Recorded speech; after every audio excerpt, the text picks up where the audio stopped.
বাংলাদেশ জাতীয়তাবাদী দল জনগণকে নিয়ে রাজনীতি করে।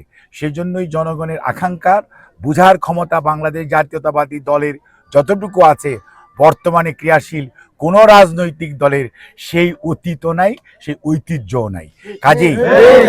কাজেই মনে রাখতে হবে, ডিসেম্বরের মধ্যে নির্বাচন কেন বলা হয়েছে। নভেম্বর, ডিসেম্বর, জানুয়ারি এদেশের মানুষ সবসময় দেখেছে স্কুল কলেজ বন্ধ থাকে, আবহাওয়া ভালো থাকে এবং সেখানে নির্বাচনী প্রচার অভিযান এবং প্রচার পরিক্রমা চালানো যায় এবং নির্বাচন সুষ্ঠুভাবে এই দেশে সবসময় ওই সময় হয়েছে। এখানে রোজার মাসেও কখনো নির্বাচনী প্রচার প্রপাগান্ডা হয় নাই এবং বৈশাখ মাসেও নির্বাচন কখনো হয় নাই।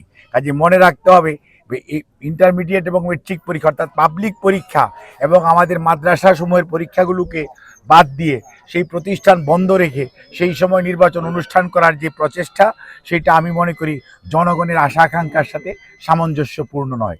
কাজেই আজকে কথা বলতে হলে এ কথাটি মনে রাখতে হবে, জন আকাঙ্ক্ষাকে শ্রদ্ধা করুন এবং আমরা বিএনপির দাবি না, জনগণের দাবি হচ্ছে যত দ্রুত তার সঙ্গে জনগণের কাছে তাদের হারানো যে অধিকার প্রয়োগের ক্ষমতা সেটি ফিরিয়ে দেওয়া, অর্থাৎ গণতন্ত্র ফিরিয়ে দেওয়ার জন্য আপনারা উদ্যোগ গ্রহণ করুন। তা না হলে যে ঘটনাটি ঘটবে সেই ঘটনাটি কারো জন্যই খুব সুখকর হবে না। আর মনে রাখতে হবে, দেশের সম্পদ জাতীয় সম্পদ, এটি যদি কাউকে কোনোভাবে বন্দোবস্ত দিতে হয়, পরিচালনা করার দায়িত্ব দিতে হয়, তাহলে ম্যান্ডেট থাকতে হয়। আপনারা গায়ের জোরে অথবা ধমক দিয়ে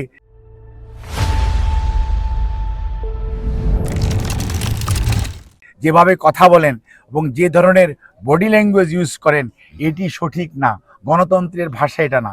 গণতন্ত্রের ভাষা হচ্ছে জনগণকে সাথে নিয়ে জনগণের এই যে দেশের সম্পত্তি, দেশের সার্বভৌমত্ব কারো হাতে তুলে দেওয়ার ক্ষমতা এই বর্তমান অন্তর্বর্তীকালীন সরকারের নেই। কাজেই সেই চট্টগ্রামের পোর্ট ব্যবহারের জন্য বিদেশিকে দিবেন, তার জন্য ওপেন কোনো টেন্ডার করেছেন, তাদের মধ্যে কারা বেশি আছে?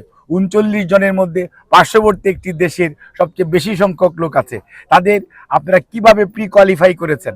অর্থাৎ এখানে অনেক প্রশ্ন আসে এবং রাজনৈতিক দলগুলোর সাথে আদৌ কি আলোচনা করেছেন? করিডোর নিয়ে তো আমরা কথা বলি নাই।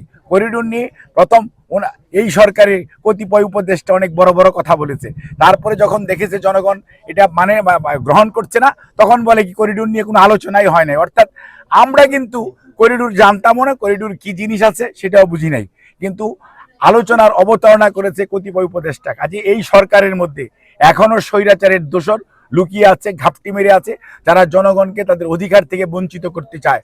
আমার স্পষ্ট বক্তব্য হচ্ছে, দ্রুততম সময়ের মধ্যে জাতীয় নির্বাচন সংস্কার এবং সেই সমস্ত হত্যাকারীদেরকে বিচারের আওতায় আনার ব্যবস্থা করা একই সাথে চলতে হবে। কোনো অবস্থাতেই একটিকে বাদ দিয়ে আরেকটি নয় এবং জনগণকে অধিকার হারায় রেখে কোনো অবস্থাতেই গণতন্ত্রকে সুদূর পরাহত রেখে দেশকে সুশাসনের দিকে নিয়ে যাওয়া যায় না। এটি নিশ্চয়ই বর্তমান অন্তর্বর্তীকালীন সরকার প্রধান উপদেষ্টা নিশ্চয়ই অনুধাবন করবে।